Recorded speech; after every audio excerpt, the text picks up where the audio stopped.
Today we are not just meshing, we are strategizing. We'll tackle this beast of a burner, focusing on how to achieve robust layering in highly complex regions using snappyHexMesh. Alright folks, this is our geometry. You can see it's packed with features that are just begging to give our mesher a headache or a really fun challenge depending on your caffeine levels. As a common practice, the first thing I like to look at is where the fluid is coming from and where it is going. Fuel inlets, this is where our story begins. These primary fuel inlets, also known as injector holes. We've got a few of them. Now, these little guys are crucial. They are small, and small features in CFD mean one thing: they're a pain to mesh. And to mesh them properly essentially means that you need to give some serious refinement levels. Get this wrong and your fuel might just decide to go on a strike, refusing to enter the combustion chamber correctly, so on and so forth. Next we have the injector wall. This is nestled around your injectors.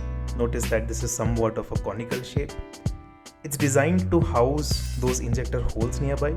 Capturing this particular surface accurately is vital because if the housing is wonky, well, so is everything downstream. snappyHexMesh needs to get this right, or we are in for a world of hurt interpreting our results. Next we have the swirlers. We encounter the inner and outer swirlers. Their job is essentially to take the incoming fuel and oxidizer and, well, swirl them up like tiny controlled tornadoes inside the burner. Why? Because better mixing means better combustion, and better combustion means happy engineers and hopefully accurate simulations. Miss these or mesh them poorly and your flame might just flicker out. Then we hit the head wall and the inner wall of our main combustion chamber. See this dome-like, almost half sphere shape here? Capturing this curvature properly is non-negotiable. This is where the main combustion event really kicks off, and any weird mesh artifacts here will throw off your temperature profiles and reaction zones. And enclosing everything is the outer casing or the main wall of our domain. But look closely. See these openings? These aren't just random holes. They lead to our dilution system. We need to make sure that snappyHexMesh accurately identifies these openings so we can define proper patches for the air coming through. The mesh should not just bizarrely fill everything in. Speaking of dilution, let's talk about these holes as well. We've got primary and secondary dilution holes. Their job is to inject additional air into the hot combustion gases. This is super important for controlling the temperature inside the burner. You don't want things getting too spicy in there, and of course for optimizing burner performance as well, these are necessary. Capturing these numerous small holes, ensuring they are properly connected and getting good mesh quality around them. Yeah, that's a classic snappyHexMesh hold my beer moment. And finally, the grand exit, the nozzle wall leading to the outlet. This isn't just a simple hole, it's a carefully designed shape transitioning to this rectangular outlet with rounded corners. Capturing this geometry perfectly is, you guessed it, absolutely paramount. Why? Because this is where the exhaust gases accelerate significantly. You need a well-refined mesh here, ideally aligned with the flow, to accurately capture those high velocities and pressure gradients. Get this wrong and your thrust calculations or exit temperature profiles might be, well, creatively inaccurate. So there you have it, a quick tour of our complete burner. Each feature presents its own unique meshing challenge, especially when we start thinking about layers, which we'll dive into next. But understanding the why behind each part helps us make smarter decisions in our snappyHexMesh baked file, and hopefully appease the meshing gods as well. So why is it called snappyHexMesh? Well, because if you get one setting wrong, it will snap at you, usually with an error message that requires another hour or so of Googling. So let's begin. What is our workflow? First and foremost, Understand you will not nail this on the first try. Expect to run snappyHexMesh multiple times, tweaking settings.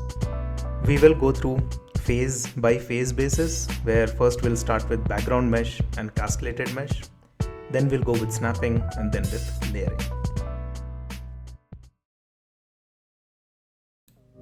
Starting with the phase 1, you need a case file setup, the usual 0, constant and system folders.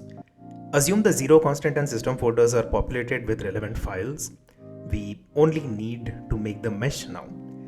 Now, we all know snappyHexMesh works in tandem with block mesh for making the background mesh. Making the background mesh means making a bounding box around our geometry. We generally do this using the block mesh dict file.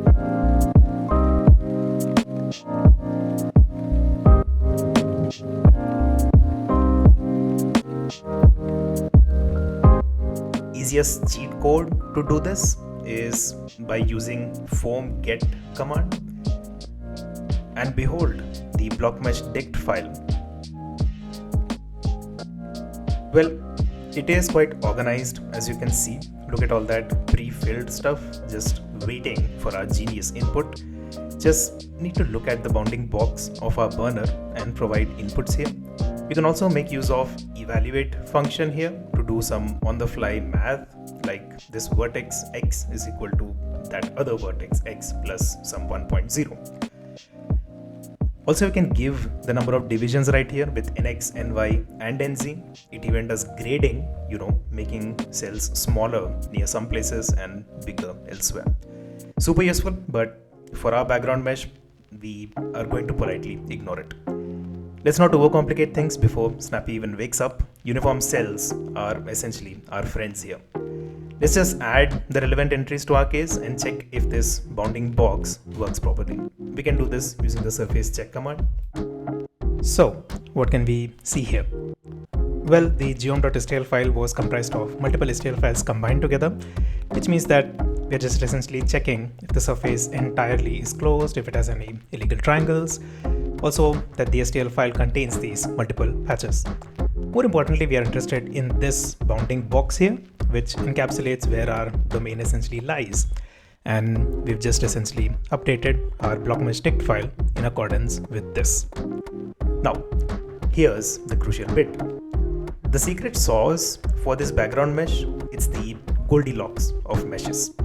It can't be too fine. snappyHexMesh will take an eternity and your computer might just pack its bag and leave.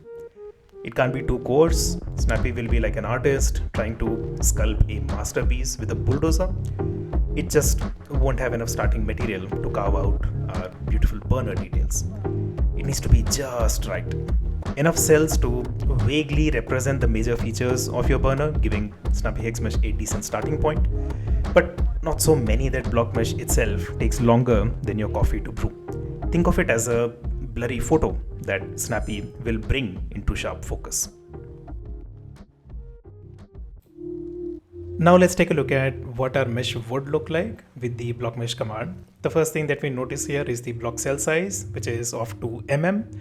And at the same time, the number of cells that we have is 3.75 lakhs or 375,000. To view this mesh, we're going to use the command touch case.foam, which will create the case.foam file. We can open this in ParaView. So this is what my background mesh currently looks like. You can see this is, pretty fine. If I were to reduce the opacity, take a look at what my STL file would look like along with this, you can see that this mesh is fine enough to capture the minute details here. Let's just zoom in a little bit and try to understand if this will be sufficient enough to capture the very small injectors as well.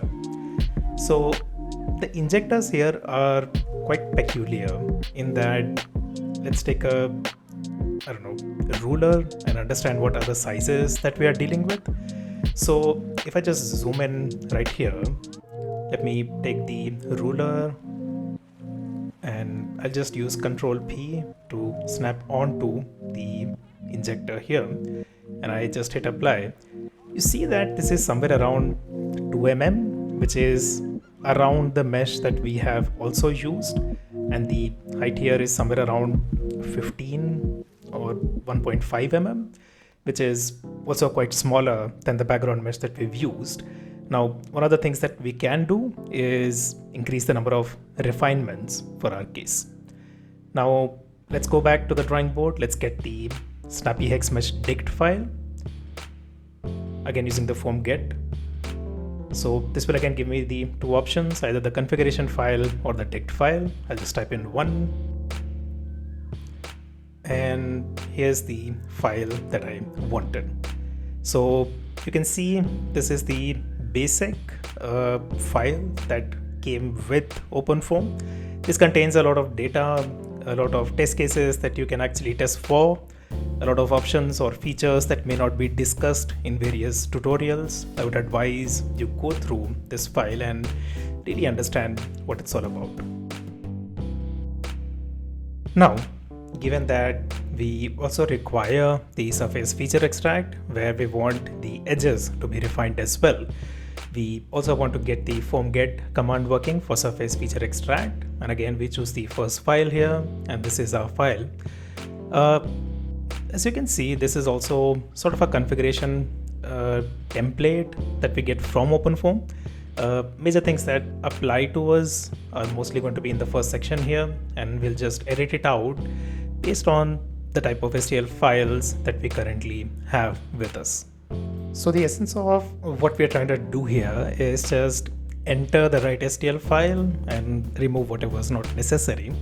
Let me just edit the first file here. We don't require any of the commented out terms or lines here. We just require the included angle, and yeah, we're gonna change the name here. We're gonna remove these comments. We just require the included angle. We'll discuss about this in just a bit of what this included angle is, but let me just go through a time lapse of sorts. Maybe we'll add all the features that we have, or all the STL files that we essentially have. Great thing about it is that all of the edges will be written as OBJ files.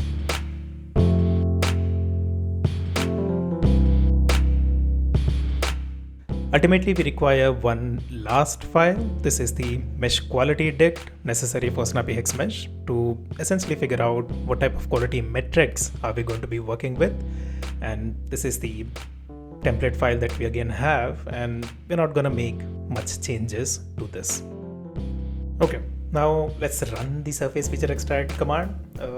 Essentially, we will see that all the STL files that we have included here are gonna come up as the .emesh files, and I'm gonna just go back to the extended feature edges mesh, and you can see that there are multiple such OBJ files that have been created.